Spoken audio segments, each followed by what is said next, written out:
Pernahkah kalian bayangkan bagaimana minyak bumi diolah menjadi produk turunannya? Kali ini kita akan bahas mengenai fish breaking pada pengolahan minyak bumi. Assalamualaikum warahmatullahi wabarakatuh. Perkenalkan, nama saya Safitri Sayaningtyas, mahasiswa Universitas Diponegoro, program studi S1 Teknik Kimia dengan NIM 2103012412006 yang pada kali ini akan membahas mengenai pemodelan fish breaking menggunakan Skylab. Fish breaking merupakan salah satu proses thermal cracking ringan pada industri perminyakan. Tujuan utama dari proses ini adalah untuk meningkatkan kualitas fuel oil dan mengurangi pembentukan residu yang terlalu kental, sehingga proses akan lebih mudah untuk dilakukan dan memiliki nilai ekonomis yang lebih tinggi. Proses ini dilakukan dengan pemanasan pada temperatur tinggi dan waktu tinggal atau residence time tertentu, sehingga molekul hidrokarbon rantai panjang akan terpecah menjadi molekul yang lebih ringan. Parameter operasi seperti temperatur, residence time sangat mempengaruhi hasil produk yang diperoleh seperti fuel oil, distilat, gasolin, dan gas. Perkembangan teknologi simulasi memungkinkan proses fish breaking dianalisis menggunakan perangkat lunak seperti Skylab. Dengan simulasi Skylab, hubungan antara temperatur, residence time, viskositas, yield product, dan konversi feed dapat divisualisasikan dalam bentuk grafik 2 dimensi maupun 3 dimensi sehingga analisis proses menjadi lebih mudah untuk dilakukan. Tujuan dilakukannya analisis ini adalah yang pertama, untuk menganalisis pengaruh temperatur dan residence time terhadap viskositas produk melalui simulasi menggunakan software Skylab. Yang kedua adalah untuk menganalisis pengaruh temperatur dan residence time terhadap yield fuel oil, distilat, gasolin, dan gas melalui simulasi dengan software Skylab. Yang ketiga adalah untuk menganalisis hubungan temperatur dan residence time terhadap konversi feed melalui simulasi dengan software Skylab. Yang pertama adalah teori fish breaking. Fish breaking adalah proses thermal cracking ringan yang digunakan untuk menurunkan viskositas residu minyak berat dengan cara memecah molekul hidrokarbon berantai panjang menjadi molekul yang lebih kecil. Proses ini biasanya berlangsung pada temperatur sekitar 430 sampai 500 derajat Celcius. Temperatur yang sangat tinggi bukan? Tekanannya sedang. Kemudian kenaikan temperatur dan residence time akan mempercepat proses atau reaksi dari cracking sehingga menghasilkan produk yang lebih ringan seperti gasolin dan gas. Namun kondisi operasi yang terlalu tinggi dapat menyebabkan pembentukan zat yang tidak diinginkan. Yang kedua adalah parameter utama proses fish breaking. Beberapa parameter seperti yang pertama, temperatur operasi. Temperatur yang lebih tinggi akan mempercepat reaksi pemecahan molekul hidrokarbon. Kemudian yang kedua adalah residence time atau waktu tinggal. Semakin lama waktu tinggal, semakin besar peluang terjadinya cracking. Kemudian yang ketiga adalah viskositas produk, yang dimana viskositas akan menunjukkan tingkat kekentalan produk hasil fish breaking. Yang keempat adalah yield produk. Yield produk akan menunjukkan persentase produk yang dihasilkan seperti fuel oil, distilat, gasolin, dan gas.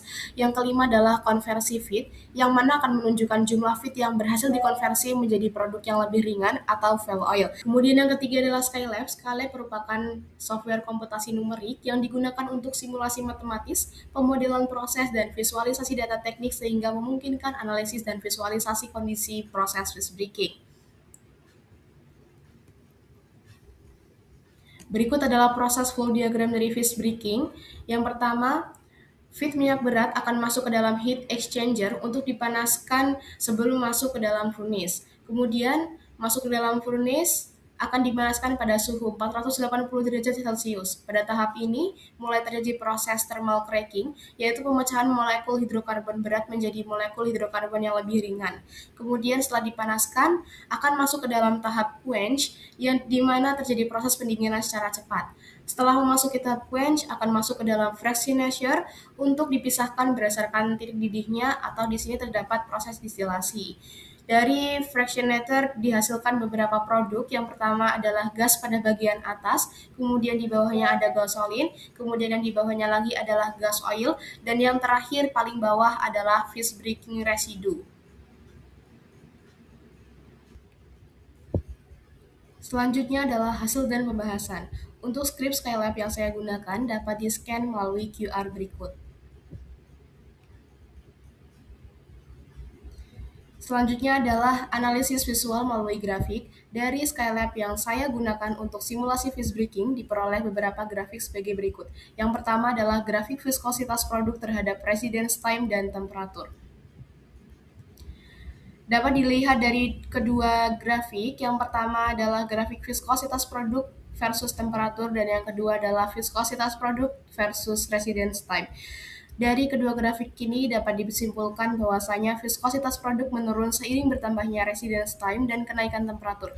Hal ini dapat terjadi karena melalui fish breaking, molekul hidrokarbon berat terpecah menjadi molekul yang lebih ringan sehingga kekentalan produk atau viskositas menjadi berkurang. Pada temperatur yang lebih tinggi, penurunan viskositas terjadi lebih cepat. Hal ini menunjukkan bahwasanya proses cracking semakin efektif pada temperatur yang tinggi dan residence time yang lebih banyak. Selanjutnya adalah grafik yield versus residence time dan temperatur.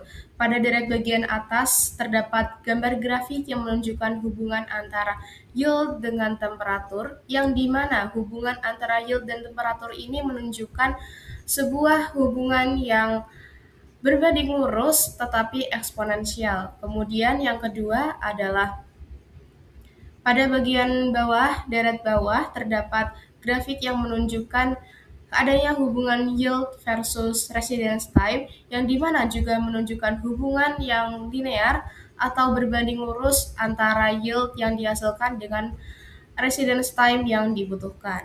Dari ke-8 gambar tersebut dapat disimpulkan bahwasanya yield akan meningkat secara eksponensial terhadap temperatur dan linear terhadap residence time. Kondisi temperatur yang tinggi mempercepat pembentukan produk ringan seperti fuel oil dari feed. Selain itu, pada peningkatan temperatur dan residence time akan meningkatkan reaksi pemecahan molekul hidrokarbon berat, sehingga yield distilasi yang terbentuk juga semakin meningkat. Pada suhu dan residence time yang meningkat secara berkelanjutan, produk gasolin akan terbentuk akibat cracking lanjutan dari hidrokarbon berat. Apabila proses cracking semakin intensif, gas yang terbentuk juga semakin banyak. Selanjutnya adalah grafik konversi feed versus residence time dan temperatur. Pada bagian kiri terdapat gambar grafik yang menunjukkan hubungan antara konversi feed dengan temperatur, dan di bagian kanan menunjukkan grafik yang menunjukkan hubungan antara konversi feed versus residence time. Dari kedua gambar diperoleh kesimpulan, diantaranya yang pertama adalah semakin tinggi temperatur dan residence time, semakin besar pula feed yang terkonversi. Kemudian pada temperatur yang lebih tinggi, reaksi pemecahan molekul hidrokarbon berlangsung lebih cepat sehingga semakin cepat feed yang dapat terkonversi menjadi produk ringan seperti fuel oil. Kesimpulan yang dapat disimpulkan dari tugas ini diantaranya adalah temperatur dan residence time memberikan pengaruh besar terhadap proses fish breaking. Kenaikan temperatur mempercepat reaksi thermal cracking sehingga viskositas produk menurun dan yield produk akan meningkat. Kemudian residence time yang lebih lama akan meningkatkan intensitas cracking karena molekul hidrokarbon memiliki waktu yang lebih lama untuk mengalami pemecahan. Akibatnya konversi feed menjadi meningkat dan produk ringan seperti gasolin serta gas akan menjadi lebih banyak.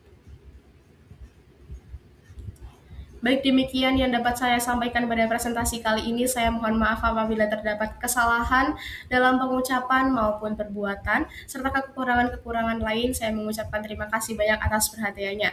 Wassalamualaikum warahmatullahi wabarakatuh.